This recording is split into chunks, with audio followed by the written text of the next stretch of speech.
కీర్తనలు 75వ అధ్యాయం. దేవా, మేము నీకు కృతజ్ఞతాస్థుతులు చెల్లించుచున్నాము. నీవు సమీపముగా ఉన్నావని కృతజ్ఞతాస్థుతులు చెల్లించుచున్నాము. నరులు నీ ఆశ్చర్య కార్యములను వివరించుదురు. నేను యుక్తకాలమున కనిపెట్టుచున్నాను. నేనే న్యాయమును బట్టి తీర్పు తీర్చుచున్నాను.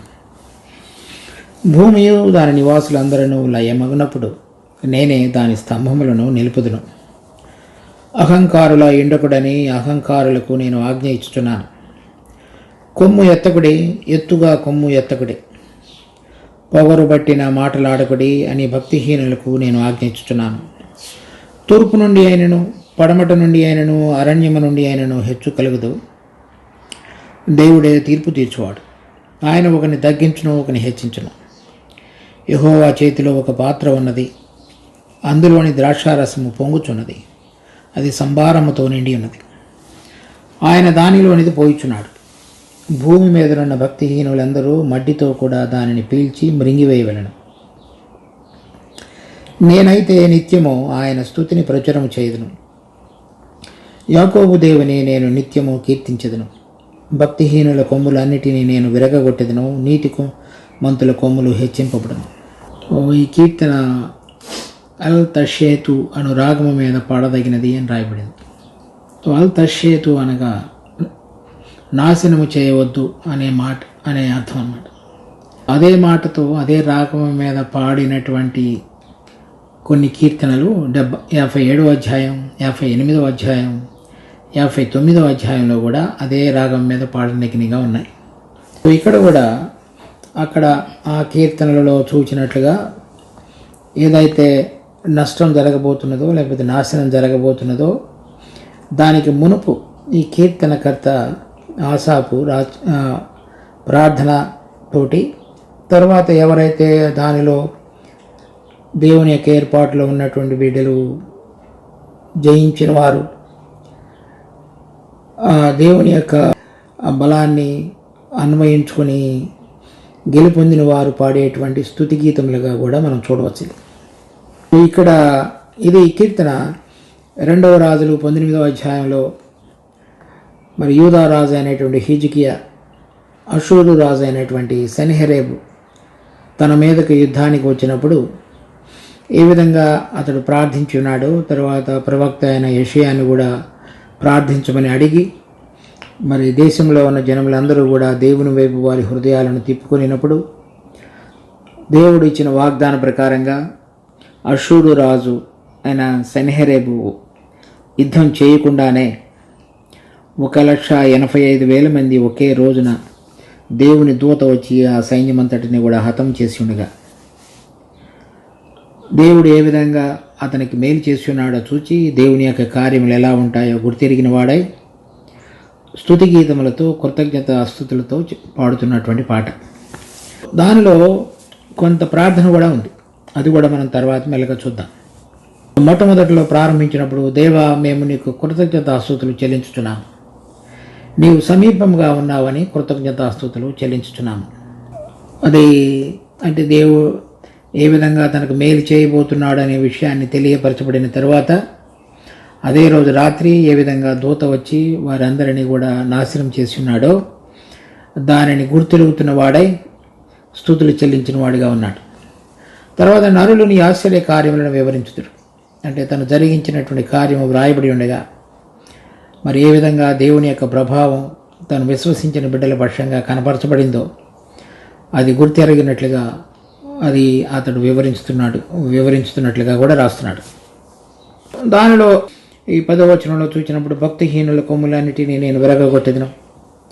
అతడెంతో అనేక మంది రాజులను రాజ్యాలని ఓడించి గర్వించిన వాడే మరి దేవుడైన యెహోవా నామమును, పరిశుద్ధ నామమును దూషించి మరి వ్యంగ్యంగా ఎగతాళిగా మాట్లాడి రాజును కించపరిచిన వాడిగా, తర్వాత దేవుడిని దూషించిన వాడిగా ఉన్నాడు.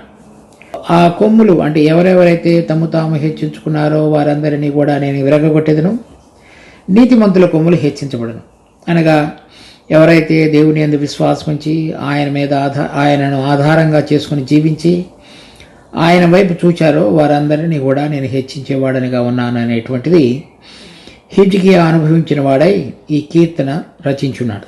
లేకపోతే ఆసాపు సమయంలో ఆ అనుభవాన్ని రాజు జీవితంలో చూసిన తర్వాత ఆ కీర్తనకర్త రచించి ఉండవచ్చు. ఇక్కడ మనం చూస్తున్నటువంటి కొన్ని విషయాలు, అతడు 3వ వచనంలో భూమి దాని నివాసులందరూ లయమగినప్పుడు, అంటే ఎంతో నష్టాన్ని జరిగించేటువంటి సందర్భాలలో, ఇప్పుడు ఒకే రోజు 185,000 మంది ఆ రోజులలో చనిపోవటం అనేటువంటిది దాదాపుగా చాలామంది చనిపోయినట్లే. అప్పుడు నేనే దాని స్తంభములను నిలిపేదను. అంటే దేని మీద దేవుడు ఒక పునాది వేసి ఆయన యొక్క నియమాన్ని, ఆయన యొక్క రాజ్యాన్ని ప్రకటించాలని కోరుతున్నాడో దానికి కావలసినటువంటి స్తంభాలను లేక పునాదులను నేను నిలుపుతాను అని చెప్తున్నాడు. అంటే అక్రమము, అన్యాయము విస్తరించి దేని ద్వారా అయితే దేవుని యొక్క తీర్పు భూలోకమునకు వచ్చి సమస్తము కూడా నశించిపోయే సందర్భాలలో దానికి మరలా నిలపగలిగి దేవుని యొక్క నీతిని బయలుపరచగలిగేటువంటి విధంగా అవసరమైనటువంటి పునాదిని నేను కలుగజేస్తాను. అక్కడే ఈ రాసినటువంటి 10 వచనాల్లో కూడా మనం కొన్ని హిజ్కియా తర్వాత ఆ రోజుల సమయంలో ఆ సమయాలలో ఆ రోజుల్లో జరిగినటువంటి సందర్భాన్ని మాత్రమే కాకుండా ఇప్పుడు మన ప్రభువైన యేసుక్రీస్తు ఈ లోకానికి వచ్చినప్పుడు ఒక నూతనమైనటువంటి శకాన్ని ప్రారంభించడానికి వచ్చినాడు. మనుషులు పాపం చేసి దేవునికి విరోధంగా నడిచేటువంటి జీవన విధానంలో అపవాది యొక్క కుతంత్రాల చేత ఇరుక్కునిపోయి దేవుడు లేనటువంటి భక్తిహీనతలో జీవిస్తున్నప్పుడు మన ప్రభువైన యేసుక్రీస్తు వచ్చి అపవాదిని, వాడి యొక్క కుతంత్రములన్నిటినీ కూడా ఓడించి విజయశాలిగా ఆకాశ మండలం గుండా వెళ్ళి తండ్రి యొక్క కుడి పార్శ్వంన ఆసీనుడైనటువంటి మన ప్రభువైన యేసుక్రీస్తు జయశాలిగా మనం చూస్తున్నాం. మన తండ్రి అయిన దేవుడు మన ప్రభువైన యేసుక్రీస్తును అత్యున్నతంగా హెచ్చించి మనిషి కుమారుడు, అంటే మనందరి పక్షంగా ఆయన ఉన్నతమైనటువంటి ప్రభావాన్ని ధరించుకొని జయశాలిగా ఓడించినటువంటి శత్రువులందరినీ కూడా తండ్రి ఎదుట ప్రవేశపెట్టి తన జయాన్ని ప్రకటించుడుగా తండ్రి అతను భూలోకంలోను పరలోకంలోను భూమి కింద ఉన్న వాటిలోనూ రాజుగా, మహాప్రభువుగా ఆయనను ప్రకటించున్నాడు. నీతిమంతుల కొమ్ములు హెచ్చించబడను. మన ప్రభు ఒకడే ఆయన దేవుని యొక్క నీతిని బయలుపరిచి ఆ విధంగా జీవించినవాడు కనుక ఆయనను అటువంటి ఉన్నతమైన విధంగా హెచ్చించున్నాడు. ఆ విషయాన్ని కూడా మనం చూడవచ్చు. తర్వాత ఇక్కడ ఆయనతోటి జతపరచబడినటువంటి సంఘం, అంటే విశ్వాసులుగా ఉన్న మనందరం కూడా ఆయన ఏ విధంగా హెచ్చించబడ్డాడో, మరి ఎవరైతే ఆయనతో పాటుగా పరిశుద్ధాత్మ యొక్క ప్రభావం చేత ఆయనతో జతపరచబడి ఆయన వారిలో నివసించుతూ ఇప్పుడున్నటువంటి భక్తిహీనుల లోకంలో ఆదాము యొక్క పాప స్వభావాన్ని ధరించుకున్నటువంటి జీవితాలలో నుంచి బయటికి రాగలిగి కేవలము ప్రభు వైపే చూస్తూ జీవించగలిగినటువంటి జీవితం కలిగిన బిడ్డలను కూడా రాబోయే దినాలలో ప్రభువు తండ్రి అయిన దేవుడు వారిని కూడా హెచ్చించేవాడుగా ఉన్నాడు. సో ఆ విషయాన్ని కూడా మనం ఈ వాక్యంలో ఇప్పుడు చూద్దాం. తర్వాత ఇక్కడ మనం చూసినటువంటి కొన్ని విషయాలు 4వ వచనంలో అహంకారులై ఉండకూడని అహంకారులకు నేను ఆజ్ఞించుచున్నాను.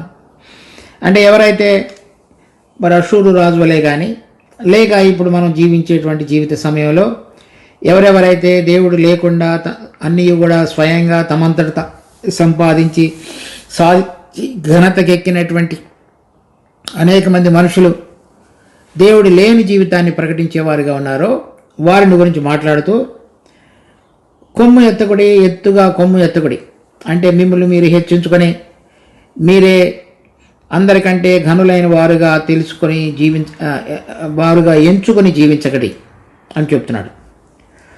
తర్వాత పొగరు పట్టిన మాటలు ఆడకడి అనే భక్తిహీనులకు నేను ఆజ్ఞిస్తున్నాను. అషూరు రాజు ఏ విధంగా మాట్లాడి ఉన్నాడో మీరు ఆ విధంగా మాట్లాడవద్దు. ఎందుకంటే అతని యొక్క చివరి దశ ఏ విధంగా తన కుమారుల చేతిలోనే అతడు చంపబడ్డాడు కనుక అటువంటి విధంగా మీరు మాట్లాడవద్దు. తర్వాత 8వ వచనంలో యెహోవా చేతిలో ఒక పాత్ర ఉన్నది, అందులో ద్రాక్షారసము పొంగుచున్నది, అది సంభారంతో నిండి ఉన్నది. దేవుని యొక్క ఉగ్రత, క్రోధము చూపించటానికి సిద్ధపరచబడినటువంటిది ఆ పాత్ర. అది పొంగుచున్నది. అది సంభారంతో నిండి ఉన్నది.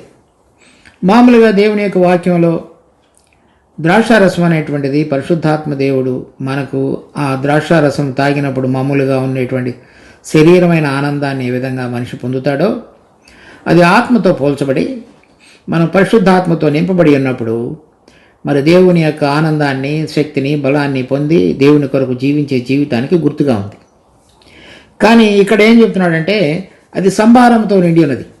అది వేరే ద్రవ్యముల చేత కలపబడింది, మిక్స్ చేయబడింది. తర్వాత అది మామూలుగా ఉండవలసిన దానికంటే కూడా అధికంగా అది పొంగుతున్నది. అంటే అది ఉడుకుతున్నది. ఉడికి ఉడికి ఉడికి ఇంకా ఎక్కువగా ఉడకడం చేత అది పొంగుతున్నది. పొంగి దానిలో మడ్డి కూడా తయారవుతున్నది. అంటే అడుగు మాడి అది ద్రవ్యంగా ఉండవలసినటువంటిది ఘన పదార్థంగా మారుతుంది. అంటే అంతగా ఆ ఉగ్రత అనేటువంటిది అనేకమైన విషయాల చేత కలపబడి పొంగి అది ఎటువంటి విధంగా చేయబడుతుందంటే అది తాగినటువంటి వాళ్ళు తప్పక దానిని గురించినటువంటి ఆ నష్టంలోనికి లేకపోతే మరణంలోనికి ప్రవేశించేటువంటి అవకాశంగా చేయబడినటువంటి ఆ పాత్ర అని అర్థం. భూమి మీద ఉన్న భక్తిహీనులందరూ మడ్డితో కూడా దానిని పీల్చి మిరింగివేయగలడు.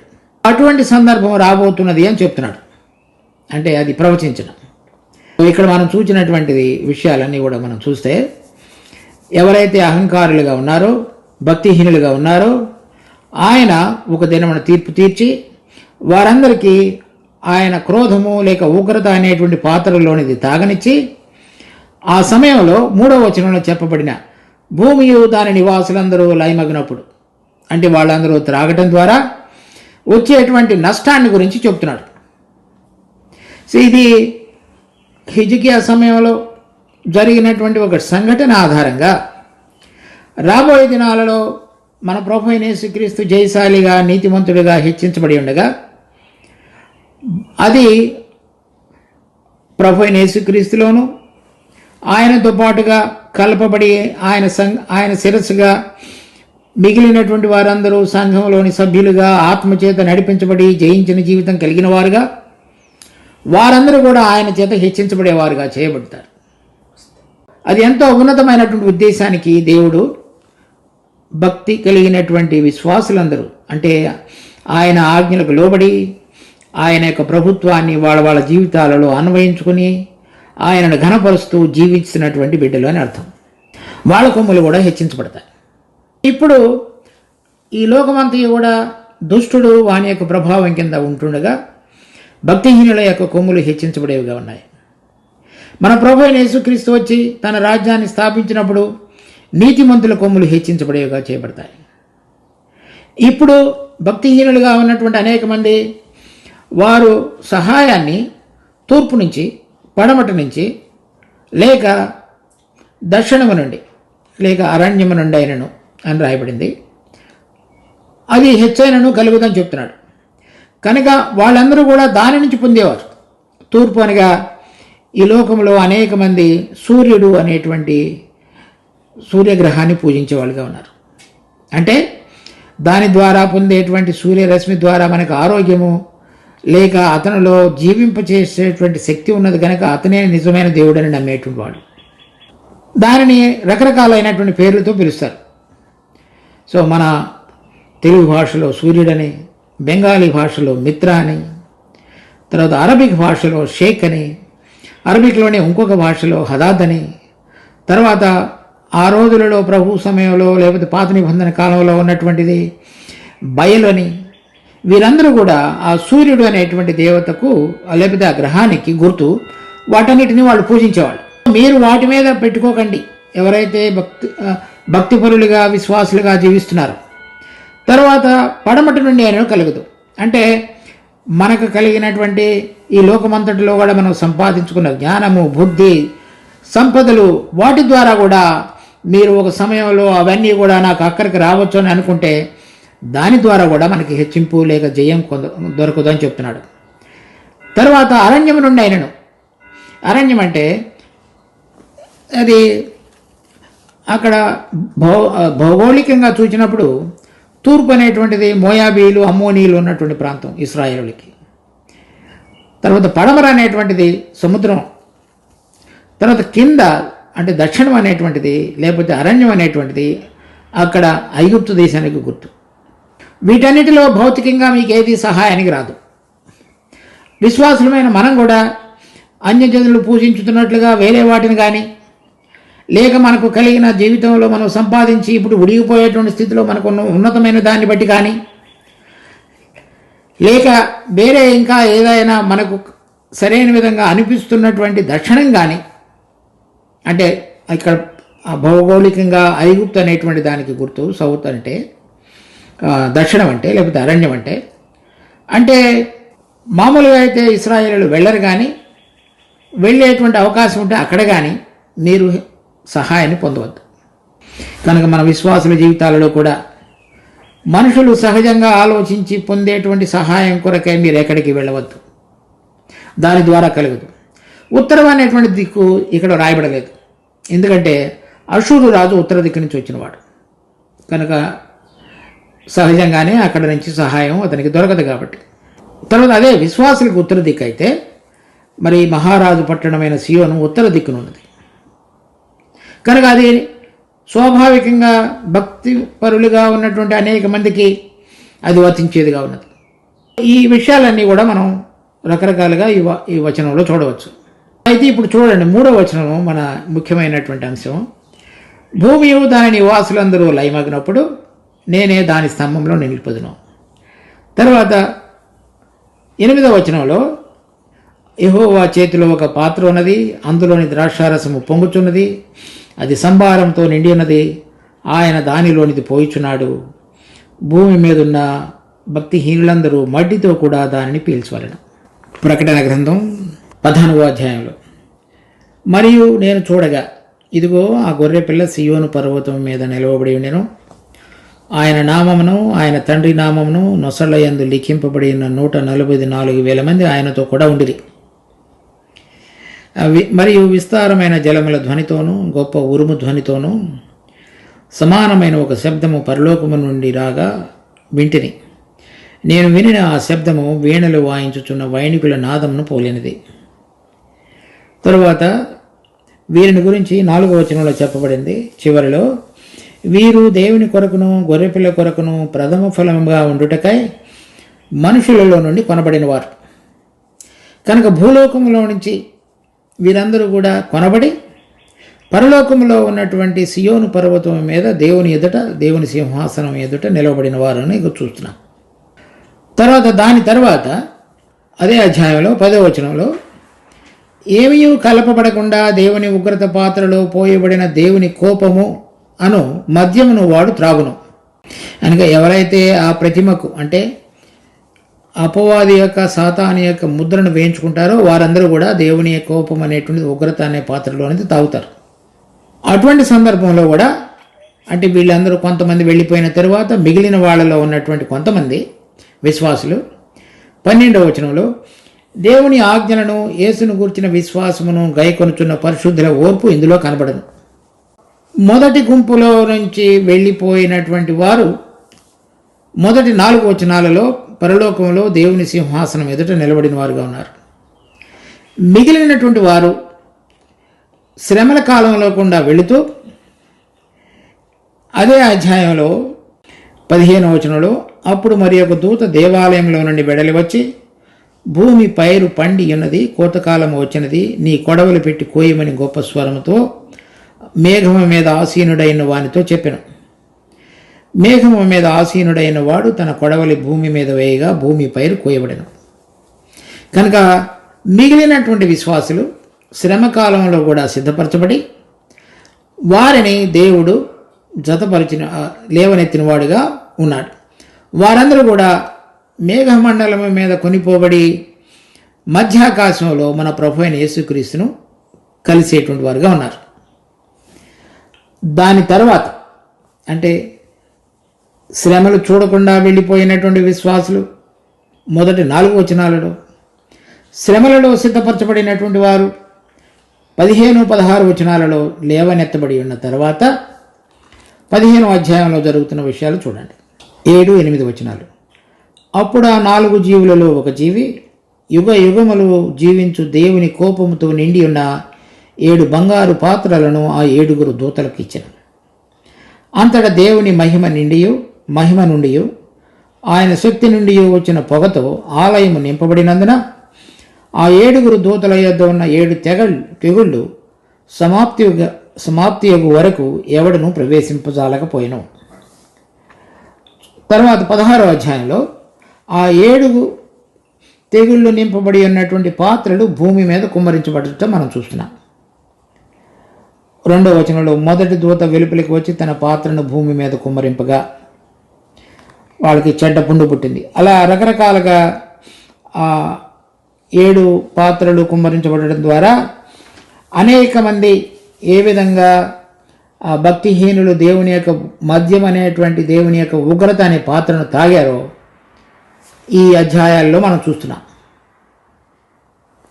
ఇక్కడ మనం కీర్తన 75వ అధ్యాయం 3వ వచనంలోను 10వ వచనంలోను చెప్పబడినటువంటి నీతిమంతుల కొమ్ములు హెచ్చింపబడును, తర్వాత భూమియు దాని నివాసులందరూ లయమైనప్పుడు నేనే దాని స్తంభములను నిలుపుదును. ఆ స్తంభములు దేని మీద నిలపబడుతున్నాయో, తర్వాత ఈ నీతిమంతుల కొమ్ములు హెచ్చించబడుతున్నాయో వారిని మనము ఈ ప్రకటన గ్రంథం 14వ అధ్యాయం మొదటి 4 వచనాలలో ఉన్న ప్రజలుగాను, తర్వాత ప్రకటన గ్రంథం 14వ అధ్యాయం 15-16 వచనాలలో కోతలో కోయబడినటువంటి ప్రజలుగాను విశ్వాసులుగాను మనం గమనించవచ్చు. వారిని ఆ విధంగా లేవనెత్తబడి వారి కొమ్ములు హెచ్చించబడ్డాయి. చూడండి, 1 సమూయేలు 2వ అధ్యాయం 8వ వచనం. దరిద్రులను అధికారులతో కూర్చుండబెట్టుటకును మహిమగల సింహాసనమును స్వతంత్రింపచేయుటకును వారిని మంటిలో నుండి ఎత్తువాడు ఆయనే. లేమిగల వారిని పెంటకుప్పను మీద నుండి లేవనెత్తువాడు ఆయనే. భూమి యొక్క స్తంభములు యెహోవా వశము, లోకమును వాటి మీద ఆయన నిలిపి ఉన్నాడు. ఇక్కడ మనం చూస్తున్నట్లుగా కొంతమందిని ఆయన లేవనెత్తి తన మహిమగల సింహాసనాన్ని స్వతంత్రింపజేయుటకు వారిని భూమి మీద నుంచి లేవనెత్తేవాడుగా ఉన్నాడు. భూమి యొక్క స్తంభములు యెహోవా వశం. అదే మనం గనక అంటే ఆ విధంగా దేవుడు తన ప్రభావం చేత ఇటువంటి ఒక సమూహమును ఆయన సిద్ధపరిచి వారి ద్వారా వారిని హెచ్చించి వారి ద్వారా ఆ భూమి లయమగినప్పుడు దాని స్తంభములను ఆయన వారి మీద నిలిపేవాడుగా ఉన్నాడని అర్థం. యోబు గ్రంథం 26వ అధ్యాయం 7వ వచనం. శూన్యమండలము పైన ఉత్తర దిక్కునున్న ఆకాశ విశాలమును ఆయన పరిచెను. శూన్యము పైన భూమిని వ్రేలాడదీసెను. వాటి క్రింది మేఘములు చినిగిపోకుండా ఆయన తన మేఘములలో నీళ్లను బంధించెను. దాని మీద మేఘమును వ్యాపింపజేసి తన సింహాసనపు కాంతిని మరుగుపరచెను. వెలుగు చీకటిల సరిహద్దులకు వరకు ఆయన జలములకు హద్దులు నియమించెను. ఆయన గద్దింపగా ఆకాశ విశాల స్తంభములు విస్మయముంది అదురును.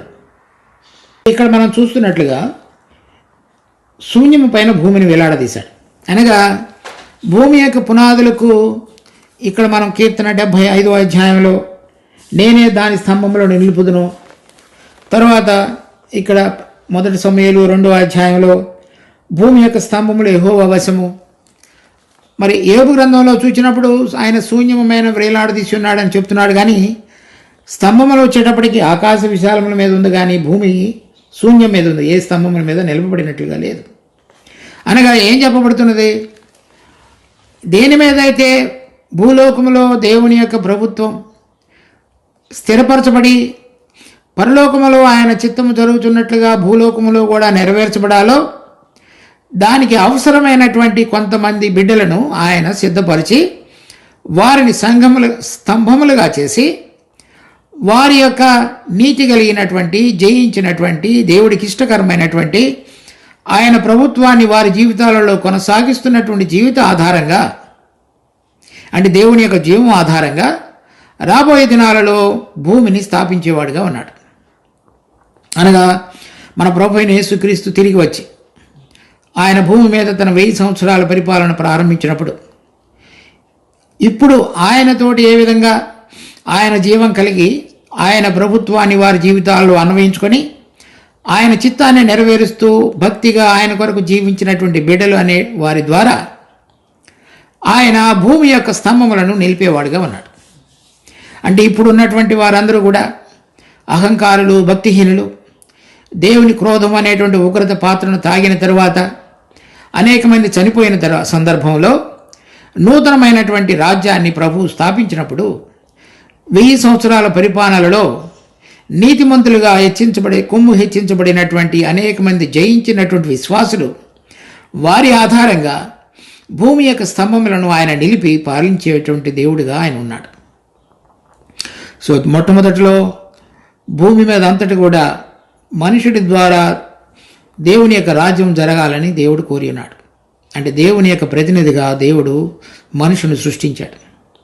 కానీ మనుషుడు చేసినటువంటి పాపాన్ని బట్టి ఆ ఆధిక్యతను మనిషి కోల్పోయి ఉండగా మన ప్రభు అయిన యేసుక్రీస్తు వచ్చి మనకు పాపములో నుంచి విడుదల మాత్రమే కలుగు చేయటం మాత్రమే కాకుండా పాపం మీద జయం పొందగలిగినటువంటి అనుభవాన్ని మనకు అనుగ్రహించుటకై జీవమునిచ్చేటువంటి ఆత్మ మనలో ఆయన ఉంచున్నాడు.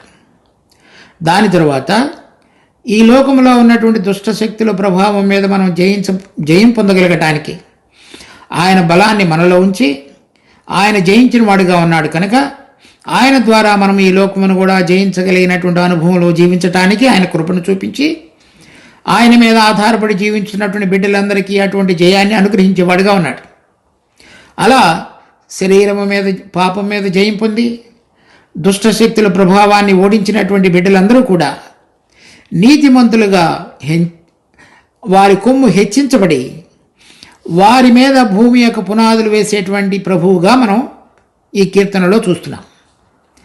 కనుక మనం ఈ దినాలలో ఇప్పుడున్నటువంటి పరిస్థితులను బట్టి కానీ లేక ఇప్పుడు మనకు ఉన్నతంగా ఉన్నటువంటి ఒకవేళ మన పరిస్థితి కానీ అయినట్లయితే కూడా వాటన్నిటినీ చూడకుండా రాబోయే దినాలలో మన ప్రభు అయిన యేసుక్రీస్తు యొక్క 1000 సంవత్సరాల పరిపాలన కొరకు దేని కొరకైతే దేవుడు మనల్ని సిద్ధపరిచి పిలిచున్నాడో ఆ పిలుపు యొక్క ఔన్నత్యాన్ని గుర్తెరిగి మనము అనేక మంది జీవితాలకు పునాది పడటానికి కారణమైన విధంగా ఆయన వేసేటువంటి నూతనమైనటువంటి ఆ 1000 సంవత్సరాల నీతి కలిగిన పరిపాలన కొరకు మనము ఏ విధంగా జీవించాలో దాని కొరకే మన జీవితాలు సిద్ధపరచుకోవాలి.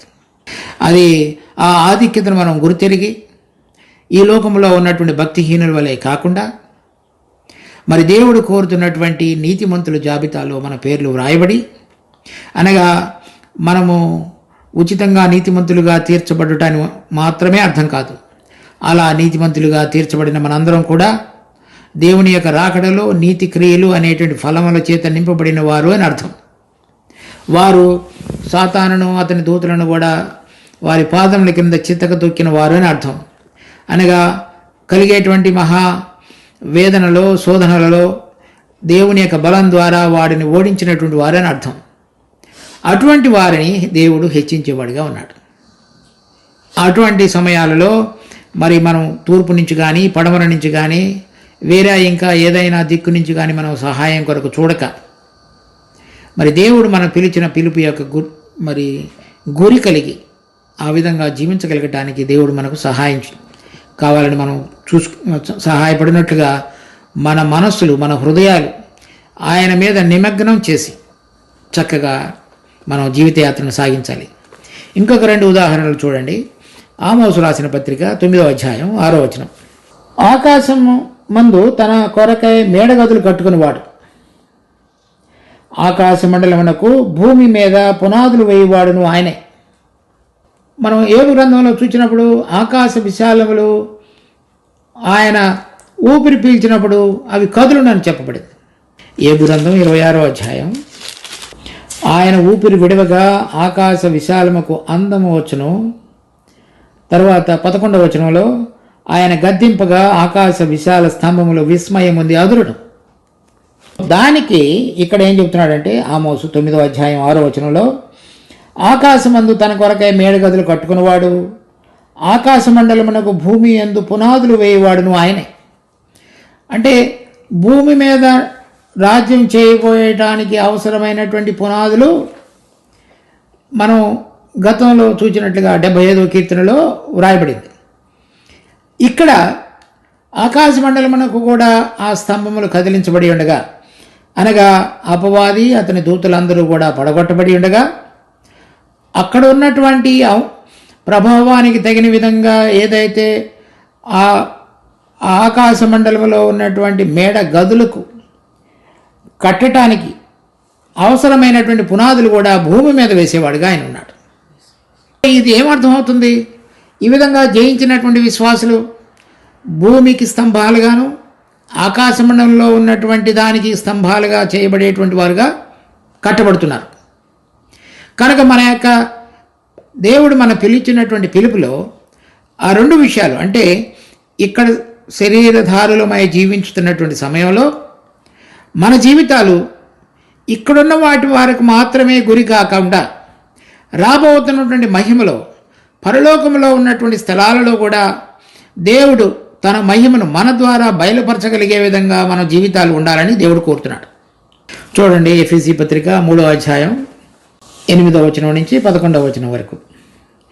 దేవుడు మన ప్రభు అయిన యేసుక్రీస్తునందు చేసిన నిత్య సంకల్పం చొప్పున పరలోకములో ప్రధాన యాజకులను అధికారులకును సంఘము ద్వారా తన యొక్క నానా విధమైన జ్ఞానము ఇప్పుడు తెలియపరచబడాలని ఉద్దేశించి శోధింపశక్యము కాని క్రీస్తు ఐశ్వర్యమును అన్యజనులలో ప్రకటించుటకును, సమస్తమును సృష్టించిన దేవుని యందు పూర్వకాలము నుండి మరుగైన మర్మమును కూర్చిన ఏర్పాటెట్టితో అందరికీ తేటపరచుటకును, పరిశుద్ధులందరిలో అత్యల్పుడైన నాకు ఈ కృప అనుగ్రహించెను. కనుక అత్యున్నతంగా హెచ్చించబడిన మన జయించినటువంటి విశ్వాసులు అత్యున్నతంగా హెచ్చించబడి వారి ద్వారా పరలోకంలో ఉన్నటువంటి ప్రధానులకు అధికారులకు దేవుని యొక్క నానా విధమైనటువంటి జ్ఞానం తెలియపరచబడగలిగేటట్లుగా దేవుడు వారందరినీ కూడా సిద్ధపరుస్తున్నాడు. సో ఆ విధంగా నీతిమంతుల కొమ్ములు పరలోకములో హెచ్చించబడి భూమికి పునాదులుగా వేయబడి ఆకాశ మండలంలో ఉన్నటువంటి స్తంభములు కదిలించబడి వీరి ద్వారా నూతనమైన విధంగా దేవుని యొక్క రాజ్యం పరలోకములోను భూమి మీద నెరవేర్చబడటానికి అవసరమైనటువంటి ఒక సమూహాన్ని, సంఘమును, మహిమపరచబడినటువంటి సంఘాన్ని దేవుడు ఈ దినాలలో కట్టుచున్నాడు. దానిలో ఆ పిలుపు యొక్క అంత ఉన్నతమైన ఔన్నత్యము కలిగినటువంటి ఆ గొప్ప గుర్తింపును మనం గుర్తెరిగి కనుక మన యొక్క ఈ రోజులలో ఉండవలసినటువంటి ప్రవర్తన రాబోయే దినాలలో ఏలగలగటానికి పనికొచ్చేటువంటి గట్టి మన ప్రభు అయిన యేసుక్రీస్తు యొక్క జీవం ద్వారా కట్టబడిందిగా మాత్రమే అది గుర్తించబడి అది నిలబడేదిగా ఉండగలదు. కనుక మన దినదినము మన యొక్క ప్రవర్తనలో ఆ నీతి క్రియలు జరిగించుతూ మనం అనేక మందికి మాదిరిగా జీవించుతూ మన పునాదులు దీనికి సంబంధించినవిగా కాదని గుర్తెరిగి రాబోతున్న మహిమ కలిగిన రాజ్యానికి సిద్ధపరచుకుంటూ భూమి మీదను పరలోకములోనూ ఏలబోతున్నామనేటువంటి విషయాన్ని తెలుసుకొని దానికి తగిన విధంగా మనం జీవించగలుగుటకు దేవుడు మనందరికీ సహాయం చేయనుగాక. ప్రార్థించుకుందాం. మా జీవం కలిగిన తండ్రి, మీ కృపలో ఇచ్చిన వాక్య భాగాన్ని బట్టి మీకు ఎంతో వందనాలు. దీన్ని మా కొరకే ఆశీర్వదించి మీరు మహిమ పొందండి. మరి మీరు కోరిన విధంగా ఆ ఉన్నతమైన పిలుపు యొక్క ఔన్నత్యాన్ని మేము గుర్తెరుగుటకు, దాని ప్రకారంగా మేము జీవించగలుగుటకు మాకు కావలసిన దయను కనపరచుకుని ప్రార్థిస్తున్నాం. మరి ఈ వాక్యమును మాకును మరి వినగలిగిన మా ప్రియులందరికీ కూడా సహాయపడి ఆశీర్వాద కారణంగా మార్చండి. రక్షకుడు ప్రభు అయిన యేసు నామమున అడుగుతున్నాం తండ్రి.